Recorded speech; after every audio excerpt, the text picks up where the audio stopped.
ห่างกันไม่กี่กิโลไม่คิดว่าคนจะมาเยอะขนาดนี้สวัสดีครับผม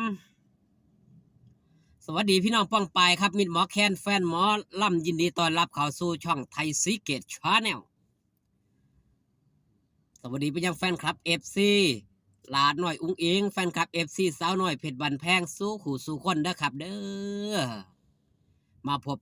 กันในคลิปที่2ของวันที่16ตุลาคมปีพุทธศักราช2568มื้อนี้เป็นมือพี่น้องหลายผู้หลายคนตื่นเต้นมีลุ้นผู้ใดสิดีใจผู้ใดสิเสียใจคำนี้หู้กันแน่นอนครับพี่น้องหันมาว่าฮอดจอดถึงครับเพจดังออกมาเปิดเผยเรื่องราวของสาวน้อยเพชรบ้านแพงบอกคิดว่าคนสิมาหลายขนาดนี้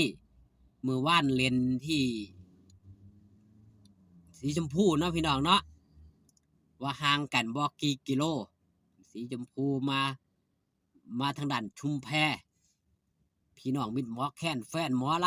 ำกับมากันอุ่นหนาฟ้าขังกับสาวน้อยเพชรบ้านแพงเล่นขอนแก่น2 มือติดต่อกันนั่นคือความหักความแพงจากมิตรหมอแค้นแฟนหมอลำเพจดังที่มีชื่อว่าแอนข่าวฮอตเพิ่นออกมาเปิดเผยแบบนี้ครับพี่น้องอาญะอุ๋งอิงแสดงที่ขอนแก่นวันที่2ห่างกันไม่กี่กิโลผู้ชมยังมาเต็มสนามบ้านนอนหันอำเภอชุมแพจังหวัดขอนแก่นพี่น้องมิตรหมอแค้นแฟนหมอลำผู้บางคนเพิ่นก็บ่ได้ไปทางด้านอำเภอสีชมพูมือว่านนี่เองเพิ่นก็บ่ได้ไปเนาะเพิ่นต้องการอยากมาเบิ่งอยู่บ้านอยู่ซองเพิ่นนี่ละเป็นเหตุให้คนเข้ามากกันหลายบางคนเบิ่งแล้วมันบ่เต็มอิ่มจากอำเภอสีชมพูมาชุมแพเบิ่งบ่จุใจเห็นหลาน้อยอุ้งอิงบ่จุใจ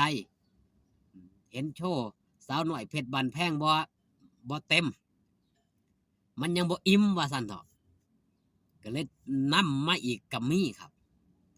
นั่นคือความหักความแพงจากมิตรหมอแคนแฟนหมอลำที่มีให้กับสาวน้อยเพชรบ้านแพงนำทีมด้วยหลาดน้อยอุ้งอิงครับสาวน้อยมหัศจรรย์เทพธิดาลำเพลินเงินล้านมือว่านนี่พี่น้องป้องไปก็สิได้เห็นบรรยากาศหลาดน้อยอุ้งอิงครับตั้งแต่ยังบ่ทันการแสดงยังบ่ทันขึ้นเซ็กเสียงแซกเศร้าลงมาเล่นอยู่หน้าเวทีแฟนคลับ FC มาขอถ่ายรูปกันมากมายจนได้โทรขิงกันกับพ่อละทั้งพุ่นมีคนถ่ายรูปนำบ่นอพอโทรมาขิงมาสืบข่าวว่าลูกนี่มีคนถ่ายรูปนำบ่2พ่อลูกแยกกันทำงานครับวง2ก็เพิ่งเปิดฤดูกาลไปแล้วก็เป็นมื้อแรกแหกหมานของงานใหม่ฤดูกาลใหม่เช่นเดียวกันทั้งพ่อก็ต้องไปเบิงไปแย่งไปให้กำลังใจลูกเต้าอยู่ทั้งหุ้นก็ปล่อยหลาดหน่อยอุ้งอิงถือว่า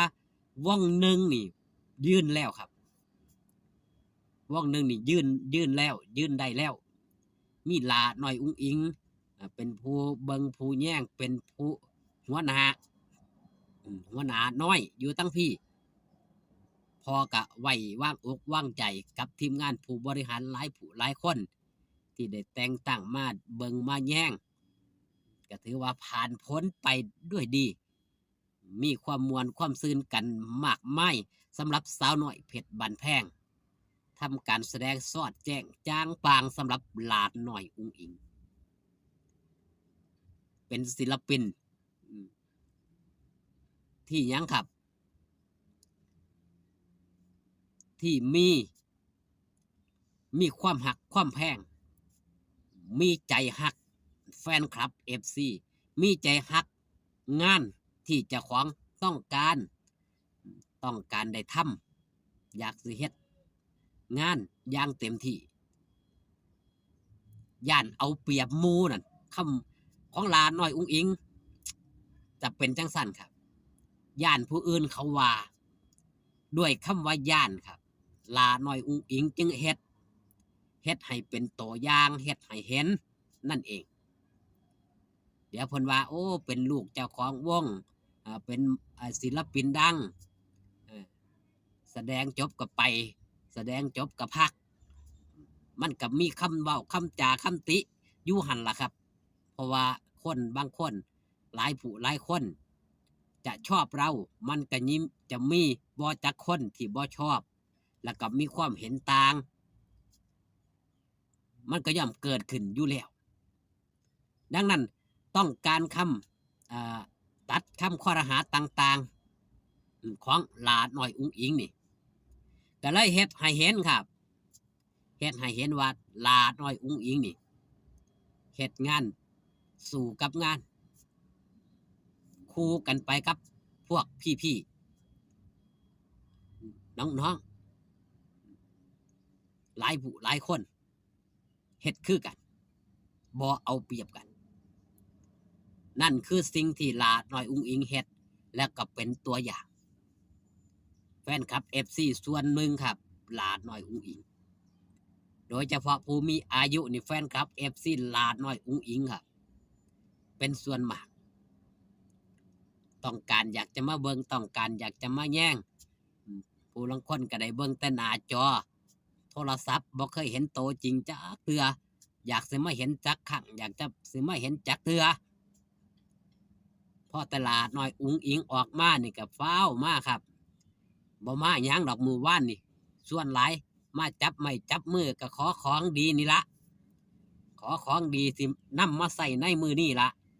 หลาน้อยอุ้งอิงมีของดีของเด็ดอีหยังสิเว้าอีหยังออกมาจับไม่จับมือหลายคนก็ปรารถนาอยากจะมีโชคอยากปรารถนาอยากจะมีลาภนั่นเองอยากจะเป็นผู้โชคดีเขาล่ำเขาลือกันว่ามาจับมือหลาน้อยอุ้งอิงแล้วสิเป็นผู้โชคดีหลายคนก็มีความเชื่อแบบนั้นครับก็เลยฝากกันมาจับบางคนก็จับโดยความหักความแพงจับแห้งก็มีจนหลาน้อยอุ้งอิงได้ประกาศอย่าจับแห้งหลายได้จะแม่พอมือหลาน้อยอุ้งอิงก็เป็นมือที่เนี่ยแหละครับมันอ่อนเนาะ